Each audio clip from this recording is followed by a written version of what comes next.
हम रामधारी सिंह दिनकर द्वारा रचित रश्मि रथी के तृतीय भाग का कुछ अंश जो हमारे पाठ्यक्रम में संकलित है हम उसके बारे में बात कर रहे थे। उसी क्रम में हम आज आगे बात करेंगे। हम पढ़ चुके हैं कि किस तरह से कृष्ण शांति का संदेश लेकर के दुर्योधन के पास जाते हैं और कहते हैं कि तुम हमें सिर्फ 5 गांव दे दो और सारा राज्य जो है वो अपने पास रखो। लेकिन दुर्योधन ने उनके कृष्ण के इस प्रस्ताव को स्वीकार नहीं किया।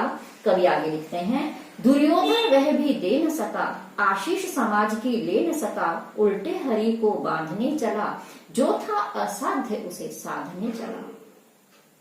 दुर्योधन वह भी दे न सका, वह भी 5 गांव, कृष्ण ने प्रस्ताव रखा था कि 5 गांव ही हमें दे दिए जाएं, लेकिन दुर्योधन ने वे 5 गांव भी उन्हें नहीं दिए और विध्वंस की ओर समाज को धकेल दिया। विध्वंस से समाज को बचा करके समाज के आशीर्वाद को वह प्राप्त नहीं कर पाया और उल्टा काम किया। कृष्ण जो शांति के दूत बन करके गए थे, जो वार्ता करने के लिए गए थे, मैत्री का रास्ता बताने के लिए गए थे, हरि को बांधने चला, उसी कृष्ण को बांधने के लिए चल पड़ा, तैयार हो गया। जो था असाध्य साधने चला, असाध्य जिसे साधा न जा सके। कृष्ण को साधना, कृष्ण को बांधना असाध्य है, लेकिन यह असाध्य काम जो नहीं हो सकता है उसे वह करने के लिए तैयार हो गया। देखिए अगली पंक्तियां जो हैं बहुत ही महत्वपूर्ण हैं। जब नाश मनुज पर छाता है, पहले विवेक मर जाता है। जब विनाश काले विपरीत बुद्धि, जब मनुष्य का विनाश नजदीक होता है, निकट होता है, तो सबसे पहले उसका विवेक, उसकी बुद्धि काम करना बंद कर देती है। और वही दुर्योधन के साथ भी हुआ।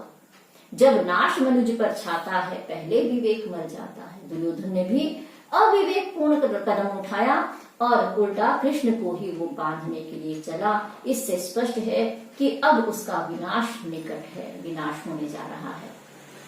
हरि ने भीषण हुंकार किया, अपना स्वरूप विस्तार किया, डगमग डगमग दिग्गज डोले, भगवान कुपित होकर बोले, जंजीर बढ़ाकर साध मुझे, हाँ हाँ दुर्योधन बांध मुझे।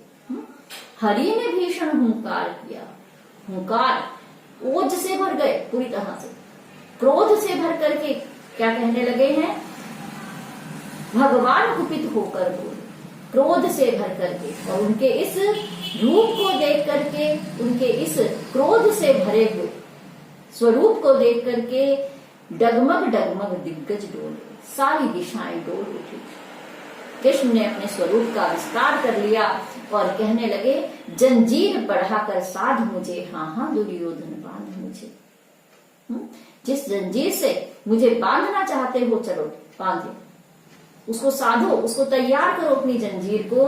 और हाँ दुर्योधन बांध सकते हो तो मुझे बांधो। बांधो, किसे बांधोगे तुम? यह देख गगन मुझ में लय है, यह देख पवन मुझ में लय है, मुझ में विलीन झनकार सकल, मुझ में लय है संसार सकल। कृष्ण अवतार हैं उस परम सत्ता के, सब उन्हीं से जन्म पाते हैं, सभी उन्हीं में विलीन हो जाते हैं। इसी तथ्य को उजागर करते हुए कवि दिनकर कहते हैं कि कृष्ण कहने लगे, यह देख गगन मुझ में लय है, तुम देखो यह सारा आकाश मुझ में समाया हुआ है। देखो पवन मुझ में लय है, ये हवाएं, पवन की 49 गतियां मानी जाती हैं, वे सारे पवन मेरे अंदर ही समाई हुई हैं। मुझ में विलीन झनकार सकल, इस सृष्टि में जितनी भी झनकार है, जितनी भी ध्वनियां हैं, वो सारी मेरे अंदर समाई हुई हैं। मुझ में लय है संसार सकल, ये सारी सृष्टि, ये सारा संसार मेरे अंदर ही समाया हुआ है। अमरत्व फूलता है मुझ में, संहार झूलता है मुझ में। अमरता भी मेरे अंदर है और नाश भी मेरे अंदर ही समाया हुआ है। तुम बांध सकते हो तो बांध लो, किसको बांधना चाहते हो? अगर तुम्हारे अंदर सामर्थ्य है इन सबको बांधने की तो बांधो। इस जो हमने कविता का जो अंश पढ़ा है, आप देखिए शुरू में भगवान कुपित होकर बोले ना, तो साथ ही हम देख सकते हैं कि यहाँ पर रौद्र रस की अभिव्यक्ति हो रही है, लेकिन उसके तुरंत बाद जो है यह देख गगन मुझ में है, यहाँ पर अद्भुत रस है, अद्भुत, जिसका स्थायी भाव है विस्मय। क्योंकि अद्भुत रस है यहाँ पर, और उससे ऊपर हमने देखा कि रौद्र रस है।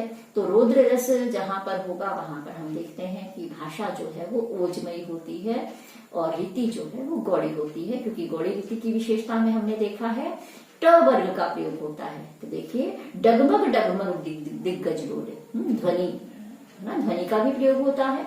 तो यहाँ पर क्या है, ध्वन्यात्मकता भी मिलती है और दूसरी बात ट वर्ग का प्रयोग भी मिलता है। तो इसलिए ओज गुण है, गौड़ी रीति है और रौद्र रूप क्योंकि दिखाया है, क्रोध से भरे हुए हैं श्री कृष्ण।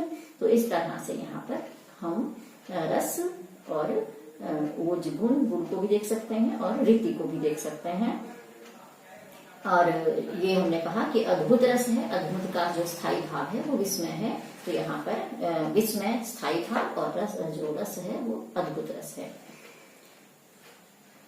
उद्याचल मेरा दीप्त भार, भूमंडल वक्ष स्थल विशाल, भुज परिधि बंध को घेरे हैं, मेनाक मेरु पग मेरे हैं, दीप्ते जो ग्रह नक्षत्र निकर, सब है मेरे मुख के अंदर। बांधना चाहते हो तो बांधो। उद्याचल मेरा दीप्त भार, उद्याचल, उद्याचल किसे कहते हैं, वह काल्पनिक पर्वत जहां से सूर्य उदित होता हुआ दिखाई देता है। तो बांध सकते हो तो बांधो। ये उद्याचल पूर्व दिशा जहां पर सूर्य उदित होता हुआ हमें दिखाई देता है। तो ये उद्याचल जो है वो मेरा चमकता हुआ दीप्त भाल मस्तक है। भूमंडल वक्ष स्थल विशाल, और ये सारी धरती, भूमंडल, भूलोक मेरा ही वक्ष स्थल है, मेरी ही छाती है। भुज परिधि बंध को घेरे हैं, भुज मेरी भुजाएं, मेरी जो बाजुएं हैं वो सारी इसे घेरे हुए हैं, इस परिधि को बांधे हुए हैं। मेनाक मेरु पग मेरे हैं, और ये जो पर्वत है वो मेरे ही चरण हैं, पग हैं।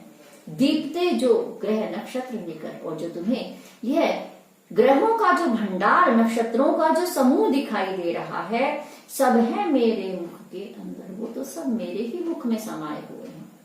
तुम बांध सकते हो क्या? इतनी बड़ी श्रृंखला है तुम्हारे पास कि मुझे बांध सकते हो? बांध सकते हो तो बांध लो, इन सबको तुम बांध लो। तो भाषा जो है वो पूरी तरह से ओज पूर्ण है, ओज से भरी हुई है ना। दृढ़ हो तो दृश्य अकांड देख, मुझमें सारा ब्रह्मांड देख, चर अचर जीव जर क्षर अक्षर नश्वर, मनुष्य सुर जाति अमर, शतकोटि सूर्य शतकोटि चंद्र, शतकोटि सरित सर सिंधु मंत्र। अगर तुम बांध सकते हो और अगर तुम देख सकते हो तो देखो। दृढ़ हो तो दृश्य अकांड देख, अगर तुम्हारे अंदर देखने की दृष्टि है उस विशालता को तो तुम देखो उसे। सारे ब्रह्मांड को मेरे अंदर देख लो, चर और अचर जीवों को मेरे अंदर देखो, क्षर अक्षर जो नष्ट होता है और अक्षर जो नष्ट नहीं होता, क्षर नहीं होता है, ऐसा सारा संसार तुम मेरे अंदर देखो। तुम मनुष्य जाति को देखो जो नश्वर है, तुम अमर सूर्य जाति को मेरे अंदर देखो, और तुम सैकड़ों करोड़ों सूर्य, सैकड़ों करोड़ों चंद्रमाओं को, सरिता को, सर तालाबों को, समुद्रों को मेरे अंदर समाया हुआ देखो। तो हे दुर्योधन, अगर तुम देख सकते हो तो इन सबको भी देखो और बांधो। अगर बांध सकते हो, तुम्हारे पास ऐसी श्रृंखला है तो तुम इसे बांधो। तो इस तरह से भाषा जो है वो पूरी तरह से ओज गुण से परिपूर्ण है और गौड़ी लिपि इसमें है। ये सब हम, और भाषा जो है इसकी वो हम जानते हैं क्योंकि खड़ी बोली में ही लिखा गया। ये खड़ी बोली है भाषा, लेकिन उसमें संस्कृत निष्ठ शब्दों का प्रयोग हुआ है। इसे हम कहते हैं तत्सम शब्दावली। तत्सम शब्द जो है इसमें प्रमुखता से हमें दिखाई दे रहे हैं। तो भाषा जो है खड़ी बोली है और तत्सम शब्दों से युक्त है। आज हम इतना ही करेंगे, अगली क्लास में हम आगे करेंगे। नमस्कार।